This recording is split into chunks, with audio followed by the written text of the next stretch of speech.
For as long as I can remember, they've been telling us to enjoy it while they're young, but our days are filled with chaos and stress and cooking and endless laundry piles. Where's the time to enjoy it? Yeah, that's what I always thought too. There's so much I have to do. When do I find time for peace and joy and happiness when I barely have time to sleep? Mama, it's time to make shift happen. You can be a happy mom. If I can, you can. Trust me. I've been a mess, I've been depressed, I've been overwhelmed, I've been to the bottom of the pits, and I've risen, I've grown, I've bloomed, and it all started when I realized I didn't have to anything. I get to. It is my privilege and my honor and my divine responsibility to be the queen of my home. It's not a burden. I'm not a burden. I'm in charge. I'm the ruler. I'm the chaos coordinator. I'm the calm in the storm, and so are you. Come with me. Let's rise, mamas. Adjust your crown, accept your responsibility, change the effing world together. It's all in the way we choose to see it. I'm so glad you're here, friend. You're listening to Meant to Bloom with Brittany Clarkson.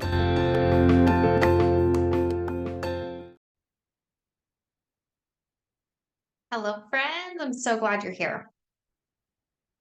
I want to talk about something that's been on my mind and on my heart for a while, like for the last few weeks, okay? Rest. Is your rest actually restful right now? I want you to be thinking about this every time you sit down to rest. Is my rest actually restful?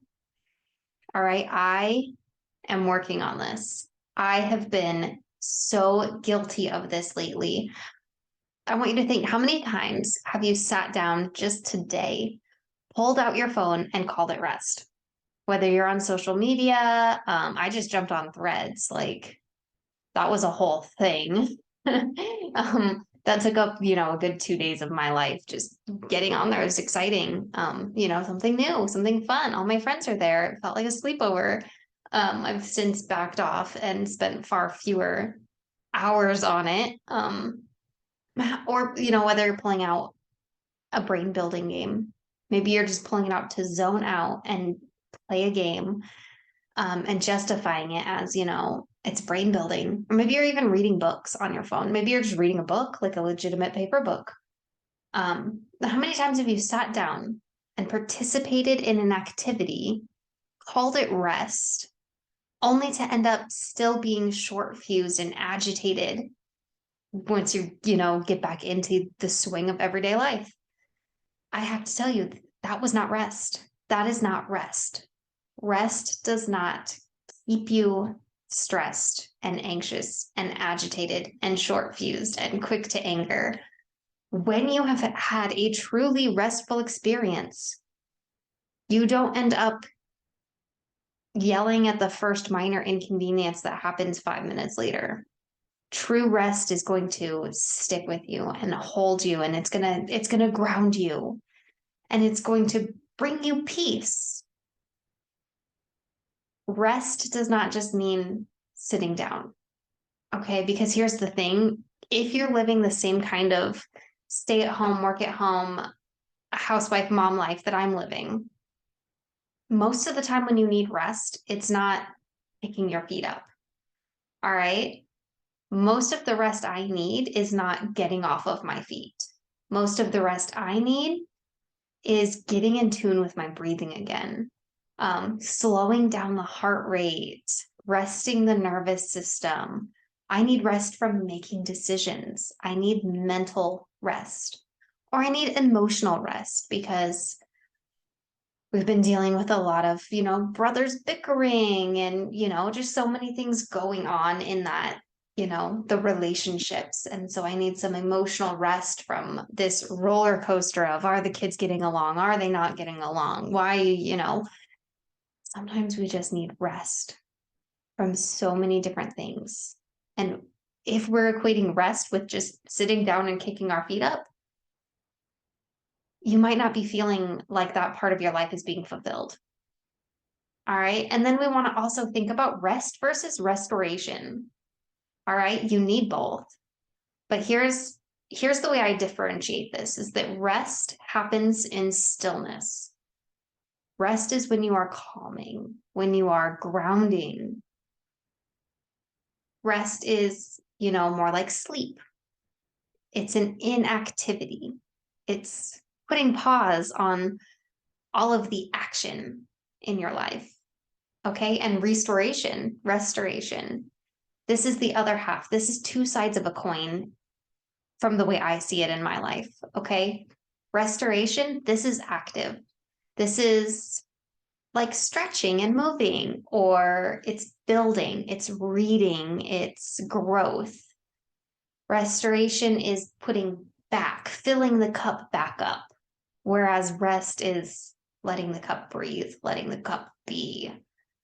And both are necessary. But if you're not seeing the difference between them and you're constantly trying to restore without rest, you're still going to be exhausted because you never truly pushed pause and had a moment to recalibrate before you started reprogramming.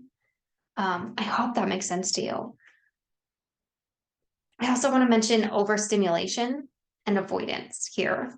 Okay, we live most of our lives being horrendously overstimulated, especially if you're a mom and you have a toddler around who's just touching you and needing you all the time.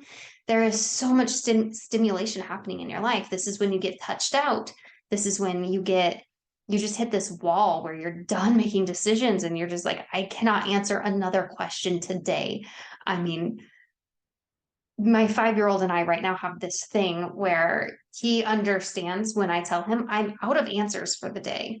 Like, we've hit the limit. You've asked enough questions. I have explained enough things to you. I am out of answers for the moment. I need a break. Hold on to your questions though. Keep asking questions. It's great to ask questions. I don't want to stifle that in him, but at the same time, I'm like, kid, I'm done. I've answered a million questions for you today, and I need a break. So in the nicest, kindest, non-shutting down the kid kind of way, I tell him I'm out of answers for now. I used all my answers for the day. Or my kids understand, I tell them I'm out of energy. We used all my energy and I need to go recharge. And they understand what that means. Because we use energy talk in their life too. And sometimes I'm like, do you guys have a lot of energy right now when they're, having a hard time containing themselves? They're hitting each other. They're just bouncing off walls. And we're trying to, watch a movie after dinner or something. I'm like, do you have a lot of energy? Do you need to go jump on the trampoline? They get that talk. And so now I overhear them having conversations with each other. We're like, you have too much energy. I think you need to go on the trampoline. And I think it's so adorable, but it's so wonderful that they're getting these kinds of concepts where they're not just being told that, oh, you're bouncing off the walls. That's bad to do. But they're getting like, you have a lot of energy right now. And hopefully that translates to them later when they're older and they're, maybe they have anxiety. And they start to understand that and see like, oh, this is just a lot of energy inside of me. And I need to focus this energy somewhere else so that I'm not self-sabotaging my entire life just because I'm having anxious energy. This is, if you don't get where I'm going here, this is a note for you too. Sometimes you might be feeling really anxious and you might be feeling really wound up and you might be feeling really irritable. And maybe it's just an overbuildup of energy. Do you need to go play on the trampoline for a little bit? Do you need to go do something that's going to get some good energy flowing? That's going to help unwind you a little? And because we are so overstimulated in our life, a lot of times the rest or the restoration we need, it's not going to be found in your phone. Your phone is meant to stimulate you. It's there. All the apps are created to keep you hyper focused on them and to keep the dopamine dripping. And sometimes you just need a break. Your rest is needing a break from that dopamine drip. And it can be so uncomfortable to just sit with yourself when you are so used to avoiding sitting with yourself. And I have struggled with this for a long time too. And I justified it in saying, I'm going to sit down and I'm going to do a phone break because I recognize that the games, the apps, the social media isn't restful. So then I take a phone break, and then what do? I bring a journal and I start noting things, and you know, I start journaling and trying to create, and I start planning, and that's not restful either. You really need to take a break from all the stimulation coming in and coming out. You just need to sit and be still for a little while sometimes. And that is going to be rest, getting grounded. And after you rest, you can start the restoring, you can start the rebuilding, you can start the journaling and the meditating and, all these other types of things. But the rest, actually like pushing pause on things. And I do want to challenge you today to just take 5 minutes, like seriously, set a 5-minute timer and just try to be still and count this as your rest. Don't bring your phone with you. Set it as your timer on the other side of the room or, outside the door or something. But avoid being on your phone. Avoid creating new stimulation in your life. Avoid being stressed out about something and planning something. Avoid planning conversations in your head during your rest break. Actually, just set a 5-minute timer and just rest. Focus on breathing.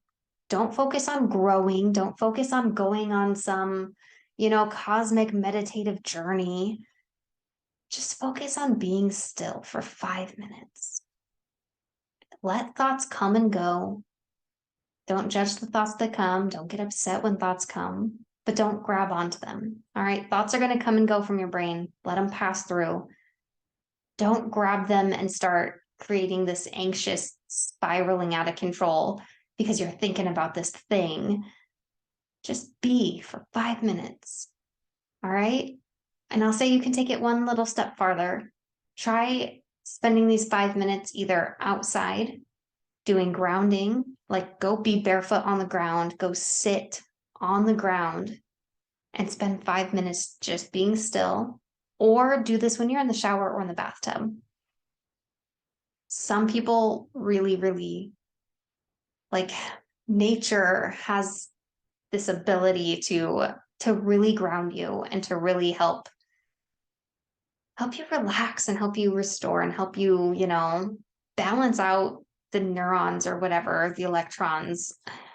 I don't remember all the terminology for it. It's been a while since I read it. But either going and being in dirt or being in water, one of those two will likely just be this kind of amplifier in your life. Like you hear people talking about being earth signs and water signs and fire signs. And I heard someone recently talking about how they're a fire sign. Oh, it's Lori Harder. She was talking about how she's a fire sign. And so she needs to be near water. Like all of her houses are near water because it balances her out. So if like that you're a fiery personality, that you're a fire sign, be near water. Do this, rest in the shower. And I guarantee like that's going to amplify it for you. For me, like I'm an earth sign, like getting into the dirt, that feels good. That feels restful. That feels recharging. And so I do that pretty often. I've recently started gardening and I'm not great at it. Like I have not grown anything yet, really. Um, but I go out there and I be in the dirt. And it's great to have a purpose for showing up in the dirt. And I go and do my gardening barefoot most of the time. And it's calming to me. I go out there without my phone and I just take, 5 to 10 minutes, whatever time it takes to go look at every plant, touch every plant, talk to every plant, maybe pop a few new seeds in the ground just because I'm feeling like it, to water them. And I just breathe and I let myself slow down and I let myself get that little bit of rest. And it is rest for the soul, honestly. That's what we should be seeking here is rest for your soul. What on a soul level helps you feel rested? Find it and do that. But if you have no idea where to even begin, don't start stressing about how you're going to rest. How can you rest better should not be a stressful question. All right, I gave you one tool, one challenge here. Just sit for 5 minutes. Sit and be, and it's going to be incredibly uncomfortable if this is not a normal practice for you. If your idea of rest right now was what we talked about at the beginning, you kick up your feet and you get on your phone. If that has been your idea of rest so far, and it doesn't feel restful because you end up overstimulated afterwards because you kept putting more stimuli in the whole time you were sitting, this is going to feel really uncomfortable to sit and rest for 5 minutes without your phone, without TV, without, anything going on. Just sitting for 5 minutes. It's going to be uncomfortable, but it's a necessary, uncomfortable wall to climb over. Okay, it will feel better on the other side. Keep doing it every day. Just 5 minutes. It's such a teeny, tiny little part of your day. Do it after the kids go to bed. Do it first thing in the morning. Do it whenever, any time of the day where you feel like you have a chance to take 5 minutes where nobody needs you and just be still. Okay? Friend, I hope you find this beneficial. I hope you find this helpful. I love you so much. All right, until next time. Thank you so much for joining me today for this episode of Meant to Bloom. It really does mean the world to me. But are you ready to take this a step farther? Check out the description below of this episode and grab your mindset makeover. It's totally free, my gift to you. Then hop on Instagram and let me know what you thought of this episode. Tag me at Britt Clarkson, that's BritClarkson. If any part of this resonated with you, please let me know by tagging me or leave a review and share on social media so other mamas can find this too. If it helped you, it's gonna help someone else. You're part of a movement now. Let's go.